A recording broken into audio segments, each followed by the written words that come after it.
자, 이어서 공수처장 얘기를 좀 할 건데 공수처장 오동훈이라는 이 후보자가 논란이 계속 터지고 있습니다.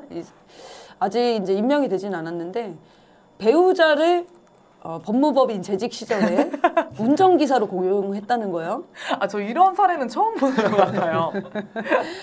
공직자가 될 줄 몰랐다는 거죠. 본인의 주장은 그렇습니다. 일단 적법하게 한 거긴 하다. 근데 이런 게 어떤 특혜가 될 거라고 아예 생각 못하고 사셨나 봐요. 처음부터. 근데 공수처장 후보로 나오지 말았어야 되는데 나와가지고 그래서 5년간 2억 원을 받으면서 일을 했다는 건데 뭐 매일 출근한 것 같지도 않아요. 연봉 5,400만 원인데 실제 운전을 했는지 안 했는지도 확인이 안 된다는 거 아닙니까? 본인이 다 그 부인이 자기가 해보고 싶다고 지원했다는 거 아닙니까?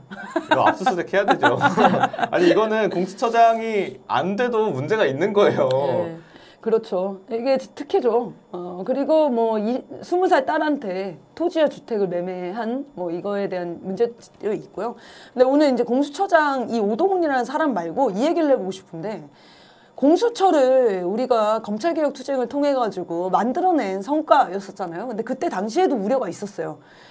만약에 정권의 성격이 바뀌면 공수처장 임명이 정권 입맛에 따라서 달라질 수 있는데 그런 거에 대한 대안은 뭐냐. 그때 다 대안이 있다고 그랬거든요. 그리고 그 당시에 공수처를 설치하는 게 검찰개혁의 완성인 것처럼 얘기를 하고 촛불이 해산돼 버렸거든요. 저는 이 교훈이 지금 이 공수처장을 임명하는 이 시기에 공수처가 실제로 전혀 어떤 제대로 된 수사를 하지 못하는 이 무기력한 상태가 된 이유, 이 원인을 우리가 한번 분석해 볼 필요가 있다. 이 교훈이 앞으로의 촛불의 방향에도 저는 신경 써야 되는 것 같거든요. 어떻게 보시는지 궁금했습니다. 한 분씩 뭐 얘기를 해주시죠. 네, 저는 일단 그놈의 협치 때문에 이렇게 됐다가 제일 큰 것 같은데 그 문재인 정부 때도 첫 공수처장으로 김앤장 출신 사람을 앉혀놓고 이 사람이 1호 사건으로 한 게 조희연 교육감의 해직교사 복직 사건이거든요.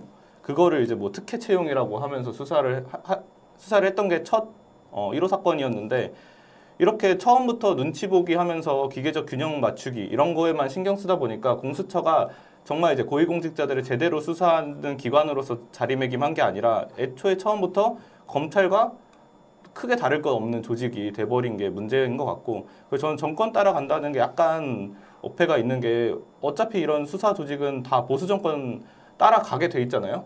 그러면 적어도 민주정권이 잡았을 때라도 정상적으로 운영할 수 있도록 기강을 잡았어야 되는데 그때 그거에 실패한 게 제일 뼈아픈 반성 지점이 아닌가 싶습니다. 네.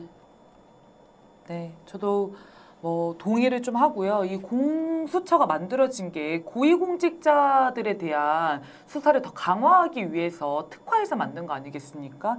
대통령, 국회의원, 대법관, 판사, 검사, 검찰총장 굉장히 고위공직자들을 그 수사 대상으로 삼고 있습니다. 그런데 문제는 기소권이 없다는 거예요. 그러니까 기소권을 갖고 있는 게 굉장히 제한적입니다. 공수처 검사가 판검사, 그 다음에 경무관 이상의 경찰 공무원에 대해서는 수사와 기소를 모두 할 수 있는데 그 외 대상들에 대해서는 수사만 할 수 있고 기소는 할 수가 없게 되어 있다는 거죠. 그럼 수사 대상과 기소 대상이 불일치하게 되는 거고 공수처가 수사를 해가지고 검찰에게 기소 의견으로 넘기는 지금 시스템인 거예요. 그럼 검찰이 불기소 처리를 하면은 끝인 거죠. 실제 그런 사례가 있습니다. 그 고발사주 사건에서도 손준성과 김웅이 공모를 했다라고 공수처가 판단을 했습니다.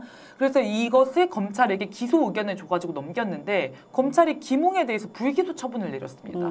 지금 해병대 최상병 사건 관련해서도 이 기소권이 없어요. 공수처가 아무리 좋은 수사 결과를 발표하더라도 기소를 할 수가 없기 때문에 실질적으로 영향력을 행사할 수가 없는 문제가 있다. 유명무실해진다라는 게 있고요.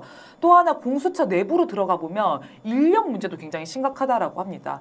수사 대상인 고위공직자가 무려 7,000명인데 공수처 직원 정원이 85명밖에 안 됩니다. 여기에서는 검사가 25명, 수사관이 40명, 행정직원이 20명인데 공수처가 시작한 이래로 이 정원을 다 달성한 적이 한 번도 없대요. 그러니까 인력 자체도 굉장히 제대로 주어지지가 않은 것입니다. 그리고 인력 규모는 검찰청의 한개소에 불과한다는 거죠. 그럼 실제로는 7,000명에 가까운 고위공직자들을 엄중히 수사하고 처벌해야 되는데 기소권도 없어. 제대로 된 인력도 주어지지 않아. 이 인력들 같은 경우에도 안정적으로 계속 유지가 되는 게 아니라고 합니다. 그러므로 우리가 공수처를 만들어서 애초에 보고자 했던 효과를 전혀 볼 수가 없는 상황에 놓여 있게 된 거죠.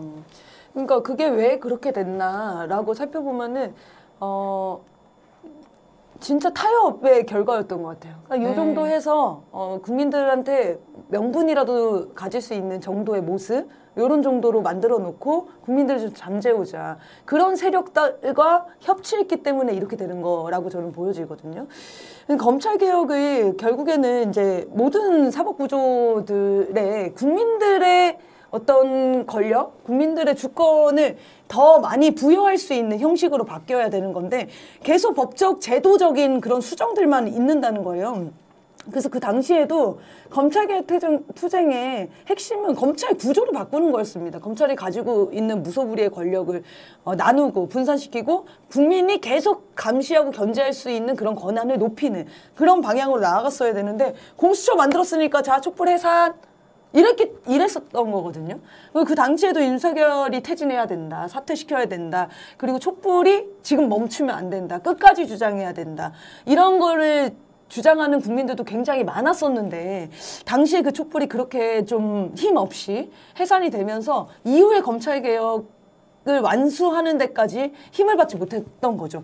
저는 근데 그런 데서 교훈이 있는 것 같아요. 우리 촛불이 앞으로 윤석열 탄핵 이후에도 왜 계속돼야 되는가. 이거를 촛불행동에서 늘 이제 주장을 하고 여기 나오시는 분들이랑 토론을 많이 하는데 끝까지 이 권력들, 정치인들을 견제하지 않으면은 국민들이 더 주인답게 견제하지 않으면 언제든 변질된다는 게 지금 공수처의 모습 같아요. 국민들의 성과라고 그 당시에는 얼마나 자축을 했습니까. 그런데 공수처에서 뭐 하나 제대로 지금 수사해서 결과를 내는 게 없잖아요. 여러 가지 뭐 인력이나 이런 문제들이 있다고 쳐도 의지 자체가 없다는 겁니다. 그래서 앞으로는 국민들이 직접 개입할 수 있는 방식의 그런 권한들이 좀 높아지는 방향으로 개혁해 나가야 된다라는 생각이 듭니다.